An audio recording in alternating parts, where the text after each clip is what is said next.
My daughter forgot to hang up the phone and I heard her say, "That stupid old woman won't see a single cent of the inheritance." I hung up and cried in silence. The next day, she got a visit at home. Subscribe to the channel for more stories like this, and comment the city you're watching from. I never thought that at 69 years old, I would discover that my own daughter saw me as nothing more than a burden waiting to die. It was a Tuesday morning in October when my world crumbled.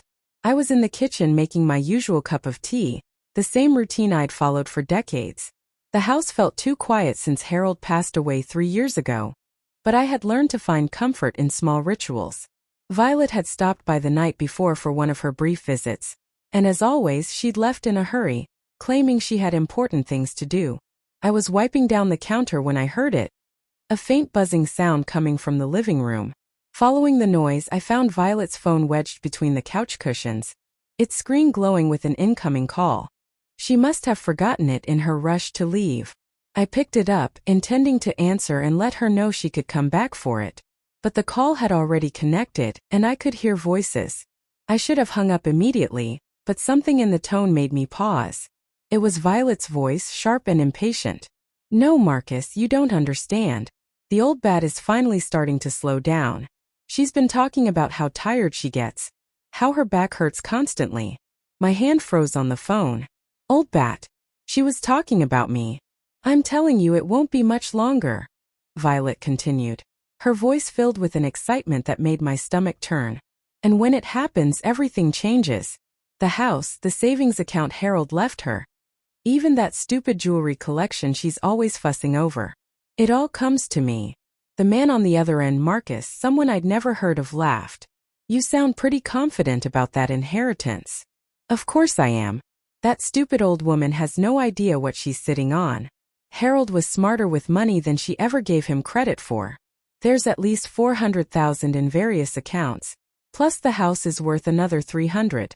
And she's too senile to even check her bank statements properly." I sank into Harold's old armchair, my legs suddenly unable to support me. Senile. Stupid. The words cut deeper than any physical pain I'd ever experienced. "The best part," Violet went on, her voice dripping with contempt, "is that she actually thinks I care about her. She gets so pathetically grateful whenever I visit, like a dog begging for scraps. She has no idea that every time I sit in that depressing house, I'm calculating how much longer I'll have to pretend." My chest tightened. Every visit, every hug, every "I love you, Mom" had been a lie. I thought about last night, how happy I'd been when she showed up with a small bouquet of flowers from the grocery store.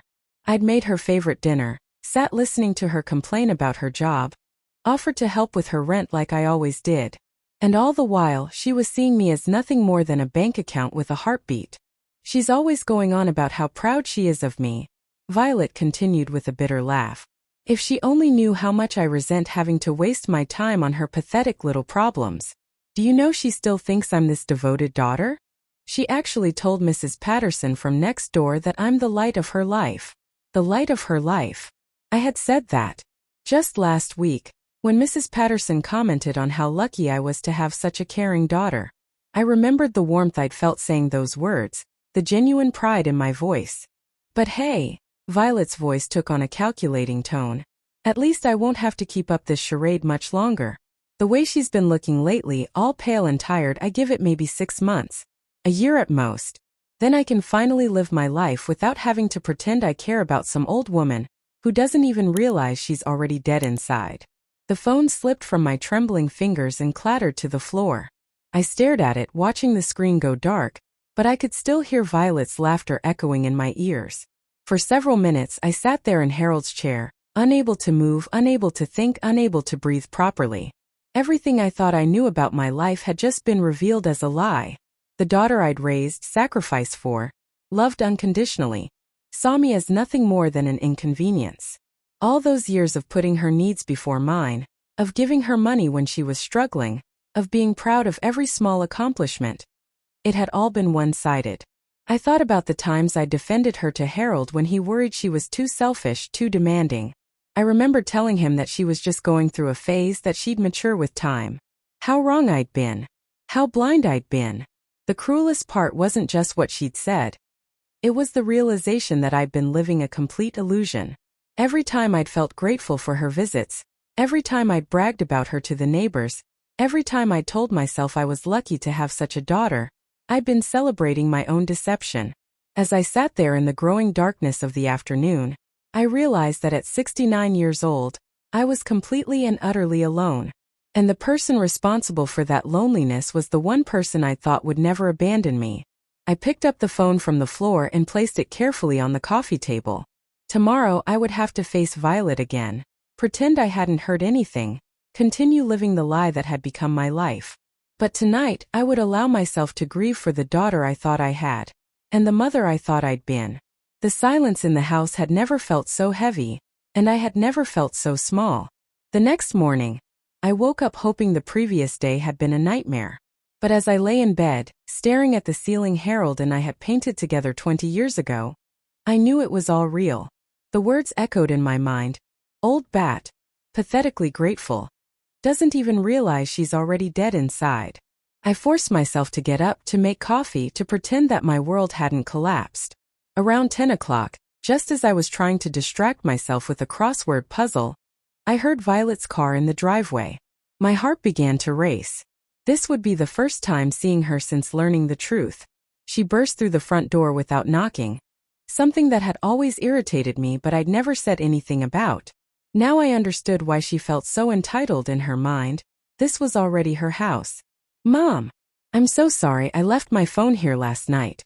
I've been going crazy without it. She was wearing her usual bright smile, the one I'd always found so charming. Now it looked painted on, artificial. It's right there on the coffee table, I managed to say, my voice somehow steady despite the turmoil inside me. She rushed over and grabbed it, immediately checking her messages. I watched her face, looking for any sign of guilt or awareness, but there was nothing. She was completely comfortable with her deception. Thanks, Mom. You're a lifesaver. She leaned over and kissed my cheek, the same quick peck she always gave me.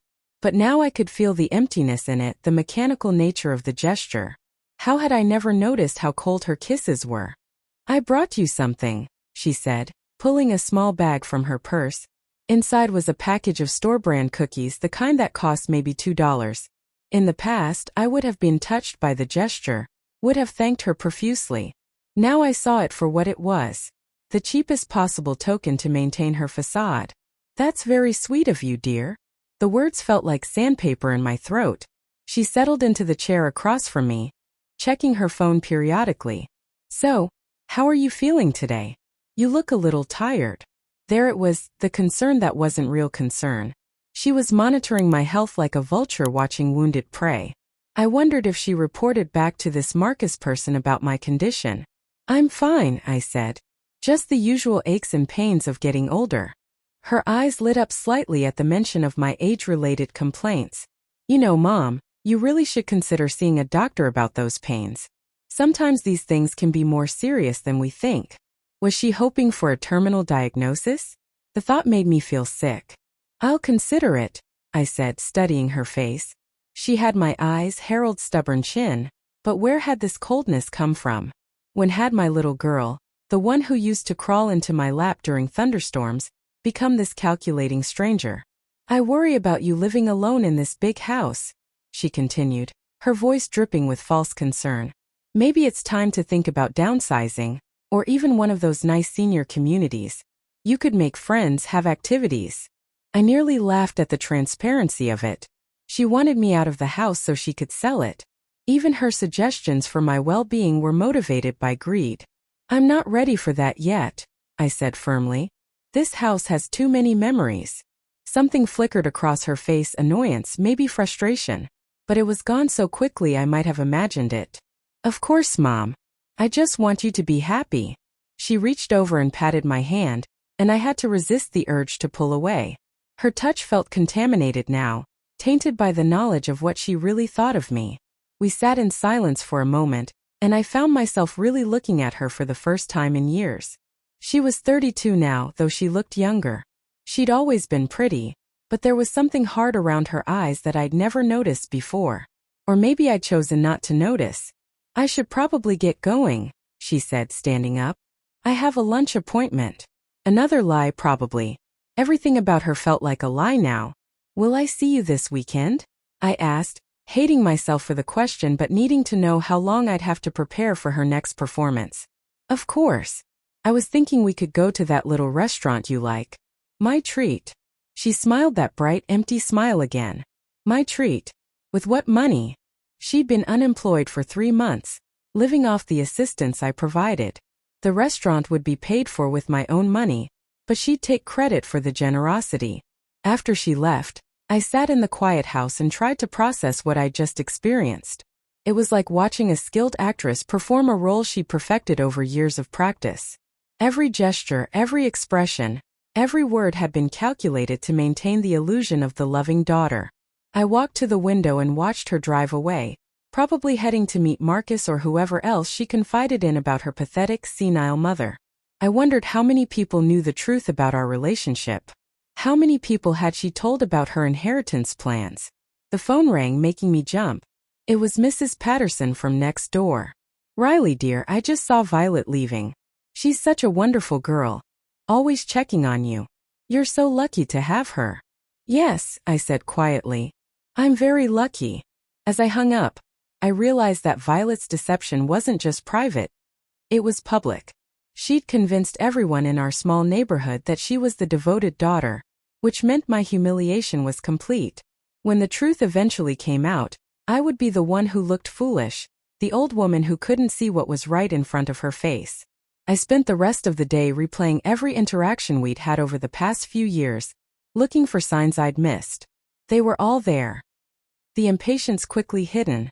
The way she checked her phone constantly during our conversations, the mechanical quality of her affection. I'd been so desperate for her love that I'd accepted scraps and convinced myself they were feasts.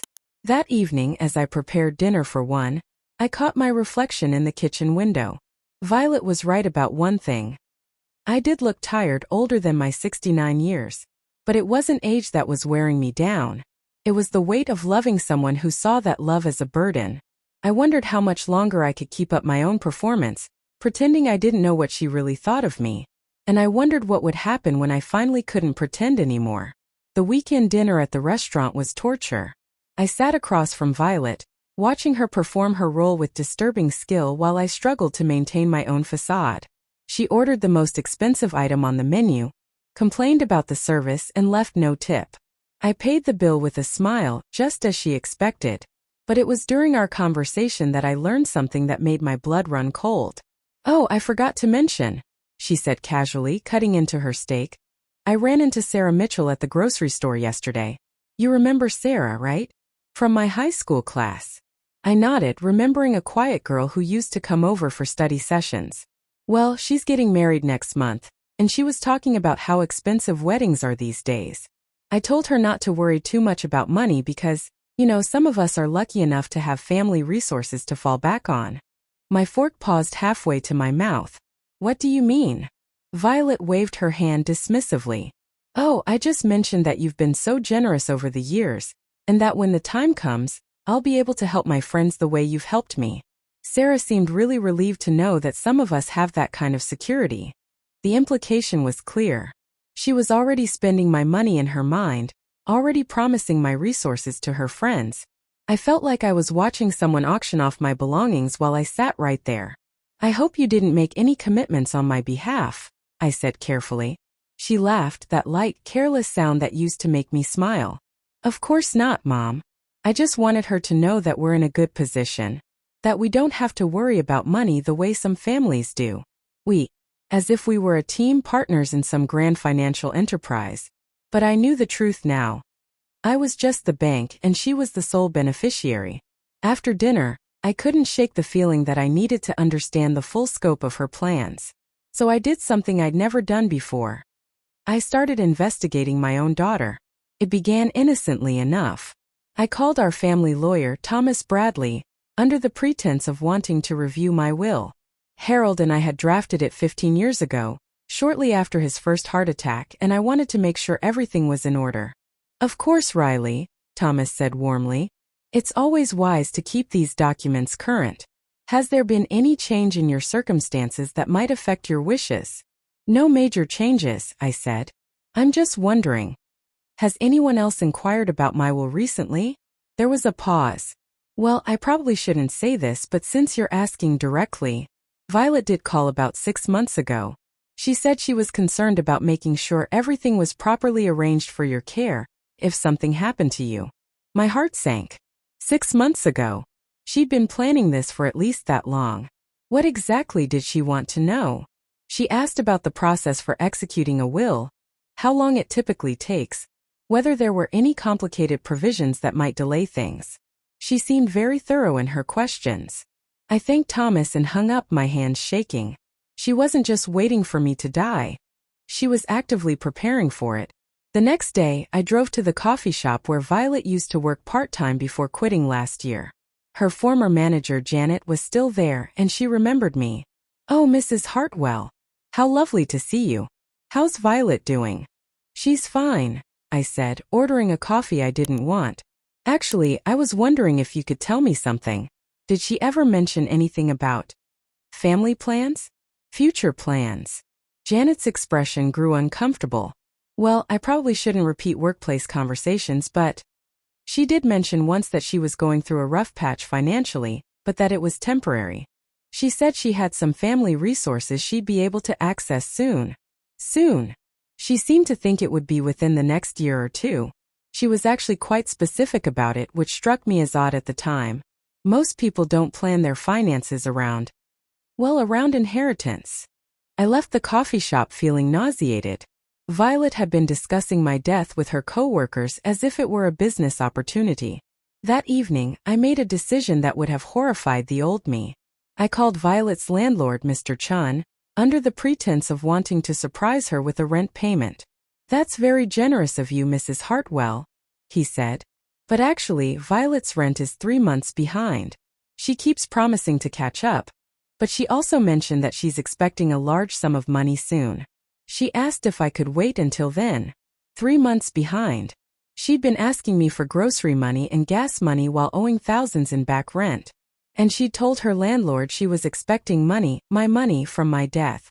Did she say when she expected this money? She was quite optimistic about it. Said it would definitely be within the next year, possibly sooner. She seemed very confident about the timing. I hung up and sat in my dark living room trying to process what I'd learned. Violet wasn't just passively waiting for my death. She was actively planning her life around it. She'd made financial commitments, set expectations with friends, and was managing her entire existence based on the assumption that I would die soon. The most disturbing part was her confidence about the timing. How could she be so sure? Did she know something about my health that I didn't? Or was she simply so convinced of my frailty that she'd calculated my remaining lifespan? I thought about all the times she'd suggested I see a doctor, all the comments about my looking tired or seeming unwell. Had she been hoping to discover a serious illness? Or worse, had she been trying to plant the idea in my head that I was sicker than I was? That night I couldn't sleep. I kept thinking about Harold, about how he'd always been suspicious of Violet's motives. I defended her, insisted she was just going through a selfish phase that she'd outgrow. But Harold had seen something I'd refused to see. "She's not a bad person," I told him once, after he'd commented on her constant requests for money. "She's just struggling to find her way." "Riley," he'd said gently, "some people don't want to find their way. They want someone else to carry them." I'd been angry with him then, accused him of being too hard on our daughter. Now I realized he'd been trying to protect me from exactly this situation. As I lay in bed staring at the ceiling, I wondered what Harold would think if he knew what was happening. Would he be surprised by Violet's cruelty, or would he say he'd seen it coming all along? And for the first time since learning the truth, I found myself feeling something other than sadness. I felt a slow, burning anger building in my chest. Not just at Violet, but at myself for being so blind, so naive, so desperately willing to believe in a love that had never existed. I'd spent 69 years trying to be a good person, a good mother, a good wife. I'd sacrificed and compromised and given until there was nothing left to give. And this was my reward. To be seen as nothing more than an obstacle standing between my daughter and her inheritance. But as I finally drifted off to sleep, one thought kept circling in my mind. Violet was so confident about her inheritance, so certain about her future. I wondered what she would do if she discovered that her confidence was misplaced. The answer to that question was coming sooner than either of us expected. It was a Thursday morning in November when everything changed. I was in my garden trying to coax the last of the autumn roses into bloom, when I heard a car pull into Violet's driveway across the street. She lived in a small rental house that I'd helped her secure 2 years ago, close enough for her to check on me regularly, though I now understood the real reason she'd wanted to live so nearby. The car was sleek and black, obviously expensive. I watched from behind my rose bushes as a well-dressed man in his 50s stepped out, carrying a leather briefcase. He moved with the kind of purposeful stride that suggested important business. This wasn't a friend or a casual visitor. This was professional. I had never seen him before, but something about his appearance made my stomach tighten with anxiety. He knocked on Violet's door with authority, and when she answered, I could see her face change from curiosity to something that looked like shock. From my position in the garden, I couldn't hear their conversation, but I could see their body language. The man was formal, businesslike. He handed her a thick envelope, then what appeared to be additional documents from his briefcase. Violet's face went through a series of expressions: confusion, then concern, then something that looked like panic. She invited him inside, and I found myself moving closer to the property line, desperate to understand what was happening. After about 20 minutes, the man emerged alone. Violet stood in her doorway, clutching the documents, her face pale and strained. She looked like someone who had just received devastating news. The man drove away, and Violet remained in her doorway for several minutes, staring at the papers in her hands. Then she looked directly at my house, and our eyes met across the distance. Even from that far away, I could see the confusion and fear in her expression. She disappeared inside, and within minutes my phone began ringing. I let it ring. It rang again. And again. I counted 37 calls over the next 4 hours. Each time, I stared at her name on the screen and let it go to voicemail. For the first time in my life, I had power in our relationship, and I wasn't ready to give it up. Finally, around dinner time, I listened to one of her messages. "Mom, please pick up. I need to talk to you. Something's happened and I don't understand what's going on. Please, Mom, I'm scared." Scared. My daughter, who had been so confident about my death, so certain about her inheritance, was scared. Part of me wanted to rush over and comfort her, the way I'd done her entire life, but a bigger part of me was curious. What could possibly have frightened the daughter who saw me as nothing more than a walking bank account? I didn't call her back. The next morning she appeared at my door. She looked terrible. Her hair was unwashed, her clothes wrinkled, and her eyes were red from crying. This was not the composed, manipulative woman I'd been observing for weeks. This was someone who had been genuinely shaken. "Mom, why haven't you been answering your phone?" she demanded, pushing past me into the house. "I've been busy," I said simply. She stared at me as if I'd spoken in a foreign language. "Busy? Mom, I've been trying to reach you for almost 2 days. I was worried sick." The irony wasn't lost on me. She'd been worried sick about me, the same woman she'd been planning to inherit from within the year. "What's wrong, Violet?" I asked, settling into my chair and watching her pace around the living room. "I don't know," she said, her voice rising. "This lawyer showed up at my house, some guy named Richard Pemberton.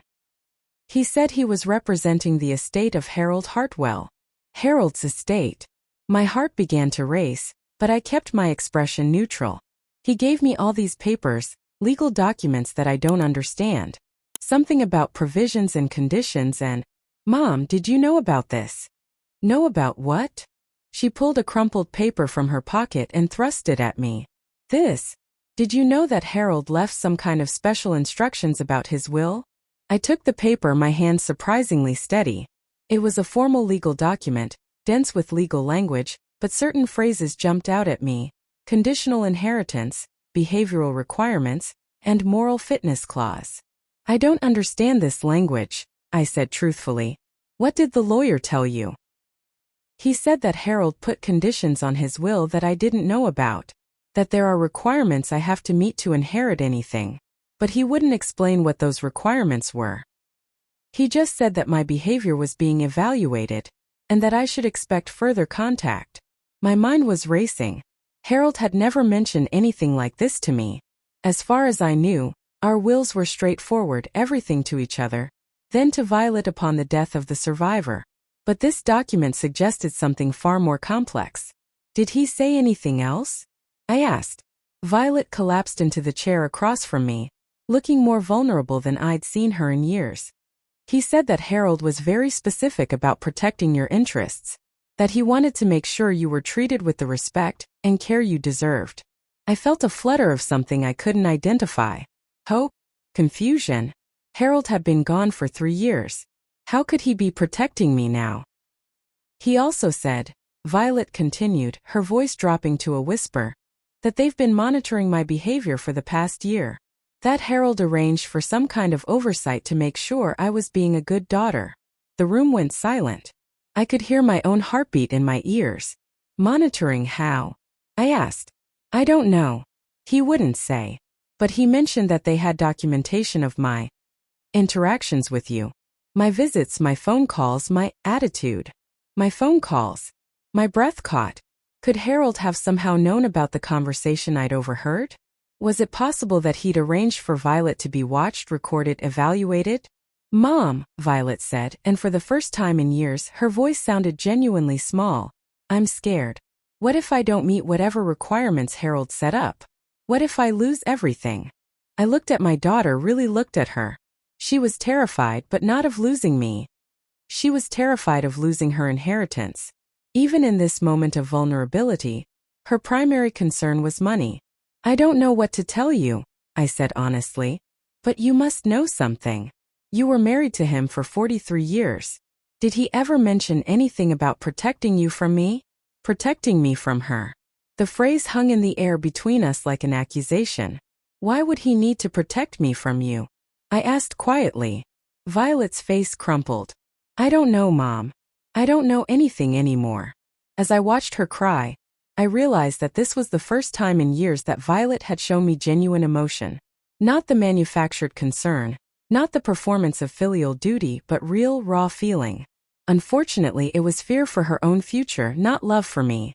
But something else was becoming clear. Harold somehow had known. He'd seen what I'd refused to see, and he'd done something about it. Even 3 years after his death, he was still taking care of me. I reached over and patted Violet's hand, the same gesture she'd given me so many times with such calculated coldness. I'm sure everything will work out, I said softly. But as I spoke those words, I realized I had no idea if that was true.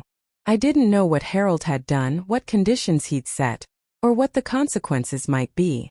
All I knew was that my husband had loved me enough to protect me from beyond the grave, and my daughter was finally experiencing the fear and uncertainty she'd planned to inflict on me. For the first time in weeks, I felt something I hadn't expected to feel again. Curiosity about my own future. 3 days after Violet's breakdown in my living room, I received a call that would change everything. The voice on the other end was calm, professional, and completely unfamiliar. Mrs. Hartwell, this is Richard Pemberton. I believe your daughter mentioned our recent meeting. I was wondering if you might have some time to speak with me privately. My heart began to race. About what? About your late husband's final wishes, and some arrangements he made to ensure your well-being.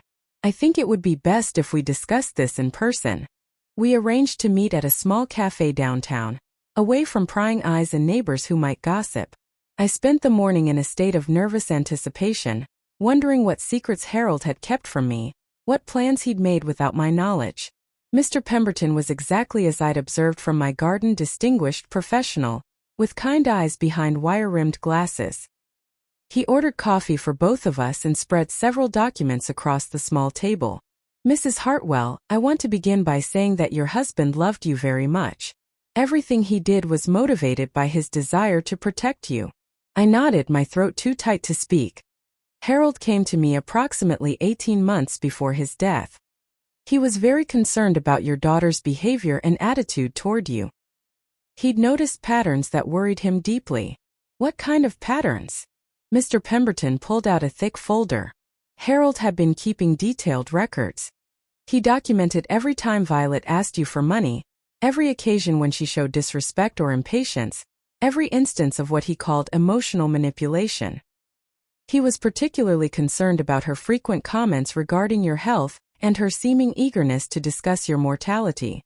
I felt cold despite the warm cafe. Harold had been watching, recording, understanding what I'd refused to see. He also hired a private investigator to monitor some of Violet's activities. The investigator discovered that she'd been discussing your death with friends and acquaintances, making plans based on her expected inheritance, and even consulting with attorneys about estate procedures. My hands began to shake. She was planning my funeral before I was even sick. In essence, yes. Harold was particularly disturbed by a conversation the investigator recorded between Violet and a friend, where she expressed frustration that you were taking too long to die, and that she was tired of pretending to care about the old woman. The words hit me like physical blows. I thought the phone conversation I'd overheard was cruel, but this was far worse. Harold realized that traditional inheritance laws wouldn't protect you from emotional abuse or manipulation, so he restructured his entire will, creating what's called a conditional inheritance trust. Mr. Pemberton opened another document. The terms are quite specific. Upon your death, Violet would inherit everything as originally planned, but only if she met certain behavioral requirements during your lifetime. What requirements? She had to demonstrate genuine care and respect for you. She had to visit regularly without being asked. She had to show interest in your well-being that went beyond perfunctory check-ins. Most importantly, she had to refrain from any behavior that suggested she was waiting for or wishing for your death. I stared at the document, trying to process what I was hearing. And if she failed to meet these requirements, then the inheritance would be restructured.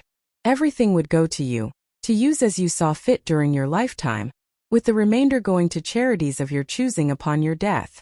The room seemed to spin around me. Everything would go to me? Harold set up a complex monitoring system. He arranged for periodic surveillance, recorded phone conversations, and documented interactions. He wanted to give Violet every opportunity to prove herself worthy of the inheritance, but he also wanted to ensure that if she failed, you would be protected. Mr. Pemberton pulled out a small recording device. This contains some of the evidence we've gathered over the past year. I should warn you, Mrs. Hartwell, some of it is quite painful to hear. He pressed play and I heard Violet's voice, clear and unmistakable, talking to someone I didn't recognize. The old bat is getting more pathetic every day. She actually thanked me for bringing her those cheap cookies like I'd given her the crown jewels. I swear if she doesn't die soon, I'm going to lose my mind pretending to care about her stupid stories and her boring problems. I closed my eyes, but Mr. Pemberton gently touched my hand. There's more, Mrs. Hartwell. This was recorded just last month. Another voice, Violet again. My mother is such a burden. She calls me constantly, always needing something, always wanting attention. I can't wait until she's gone and I can finally live my life without having to pretend she matters to me. The recording continued with more conversations, each one more devastating than the last. Violet discussing my health with morbid interest, Violet calculating the value of my belongings, Violet actually expressing hope that I would develop a serious illness to speed things along. I've heard enough, I whispered. Mr. Pemberton turned off the device. Harold anticipated that this evidence would be necessary. He hoped he was wrong about Violet, but he wanted to be prepared if he was right. So what happens now? The trust has been monitoring Violet's behavior for 14 months. Based on our findings, she has comprehensively failed to meet the behavioral requirements Harold established. She has shown no genuine care or respect for you, has consistently treated you as a burden, and has repeatedly expressed wishes for your death. I felt numb. And the inheritance? As of yesterday, when I delivered the preliminary notification to Violet, the inheritance has been restructured. Everything your husband left, plus everything you own jointly, now belongs to you alone. You are free to use it as you wish during your lifetime, and you may designate any beneficiaries you choose for after your death. The magnitude of what he was telling me slowly sank in. I wasn't just a temporary caretaker of Harold's estate, waiting to pass it on to an ungrateful daughter. I was the sole owner of everything. The house, the savings, the investments Harold had so carefully managed. It was all mine. What about Violet? She will receive nothing from Harold's estate. However, You are free to provide for her as you see fit during your lifetime, if you choose to do so. I thought about the woman who had called me pathetic, who had wished for my death, who had seen my love as a burden and my existence as an obstacle. The woman who had performed the role of dutiful daughter while planning my funeral. She doesn't know yet, does she? About the final decision. No. She only knows that she's failed to meet unspecified requirements. She's been calling my office daily, demanding explanations, but I wanted to speak with you first. I sat in that cafe for a long time, staring at the documents that proved what I'd always feared but never wanted to believe. My daughter didn't love me, but my husband had loved me enough to protect me from that terrible truth, and from its consequences. When will you tell her? I asked finally. Whenever you're ready, Mrs. Hartwell. This is your decision now. As I drove home, I realized that for the first time in 3 years I felt truly free. Harold's love had reached across death to give me something I'd never expected to have again. The power to choose my own future, and the security to live it without fear. The question now was what I would do with that power, and whether I had the strength to use it. I spent 3 days thinking about what Mr. Pemberton had told me. 3 days of understanding that my entire life had been reshaped by a husband who had loved me enough to protect me from beyond the grave, and by a daughter who had never loved me at all. On the 4th day, I called Mr. Pemberton. I'm ready, I said simply. He arranged to meet with Violet that afternoon. I asked him not to tell me the details of their conversation. I didn't want to hear about her shock, her anger, or her desperation. I had heard enough of Violet's true feelings to last several lifetimes. What I did want was peace. That evening, as I expected, Violet came to my house. She didn't knock. She burst through the door like a hurricane, her face twisted with rage and disbelief. Did you know? She demanded. Did you know what Harold had done? I was sitting in my chair, a cup of tea growing cold in my hands. I looked at her calmly. I know now. How could you let this happen? I'm your daughter. That money, this house, everything was supposed to be mine. For the first time in my life, I felt completely calm in the face of her anger. It was never yours, Violet. It was always mine and Harold's. We simply planned to leave it to you. Plan to leave it to me? You still can. You can override Harold's stupid conditions. You can write a new will right now. I took a sip of my tea. I could. But I won't. She stared at me as if I'd grown a second head. What do you mean you won't? I mean that I finally understand what you really think of me, what you've always thought of me, and I've decided that I don't want to reward that kind of cruelty. Her face went through a series of expressions: shock, anger, calculation, and finally, something that might have been panic. Mom, you don't understand. I love you. I've always loved you. If I said things that hurt you, I'm sorry. I was just stressed, just going through a hard time. It didn't mean anything. I studied her face, looking for any sign of genuine remorse. There was none. Even now, she was performing, trying to manipulate me into giving her what she wanted. Violet, I heard you call me an old bat. I heard you say you couldn't wait for me to die. I heard you tell people that I was pathetic, and that you were tired of pretending to care about me. Her mouth opened and closed several times. I didn't mean. Yes, you did. You meant every word. And now I know who you really are. She fell to her knees beside my chair, grabbing my hands. Mom, please. I made mistakes. I said terrible things. But I'm your daughter. I'm all you have left. I gently pulled my hands away. No, Violet. You're not all I have left. I have myself. And for the first time in years, that feels like enough. She began to cry, but even her tears felt calculated. What am I supposed to do? I don't have anything. I don't have a job, I can't pay my rent, I have nothing. You have the same thing I had at your age. The opportunity to build a life through your own efforts. But I'm 32. I can't start over. I'm 69 and I'm starting over.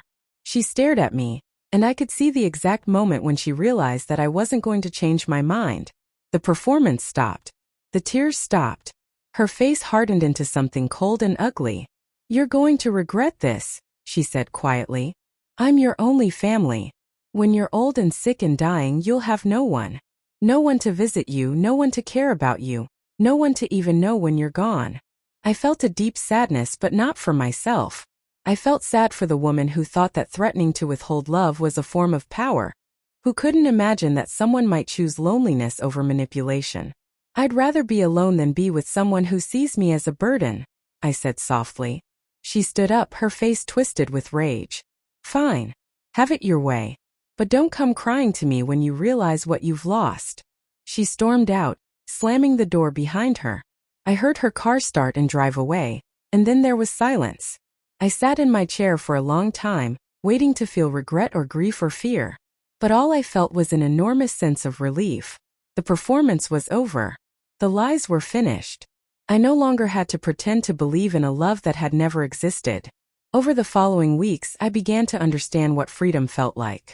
I stopped waiting for phone calls that never came. I stopped buying groceries for two people. I stopped planning my days around visits from someone who resented every moment she spent with me. I also began to live again. I joined a book club at the library. I started taking watercolor classes at the community center. I made friends with Mrs. Patterson, who turned out to be delightful company when I wasn't constantly worried about what Violet might think of her.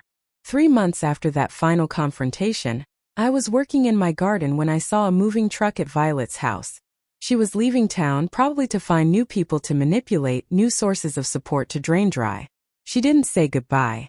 I watched her drive away and felt nothing but gratitude. Gratitude for Harold, who had loved me enough to protect me. Gratitude for the truth, painful as it had been. And gratitude for the time I had left to live as myself, rather than as someone else's disappointed hope. That evening, I called Mr. Pemberton and asked him to draw up a new will. I left modest donations to several charities, small gifts to the few friends who had shown me genuine kindness, and the rest to fund scholarships for older women returning to education. I would not be leaving a legacy of bitterness or manipulation. I would be leaving a legacy of second chances, of women who refuse to give up on themselves, of the belief that it's never too late to start over. At 69, I had finally learned the most important lesson of my life. That love cannot be purchased, performance cannot replace authenticity, and sometimes the greatest act of self-respect is walking away from those who cannot or will not love you as you deserve. I poured myself a glass of wine and sat on my porch, watching the sunset paint the sky in shades of gold and pink. For the first time in decades, I was completely alone, and I had never felt more free.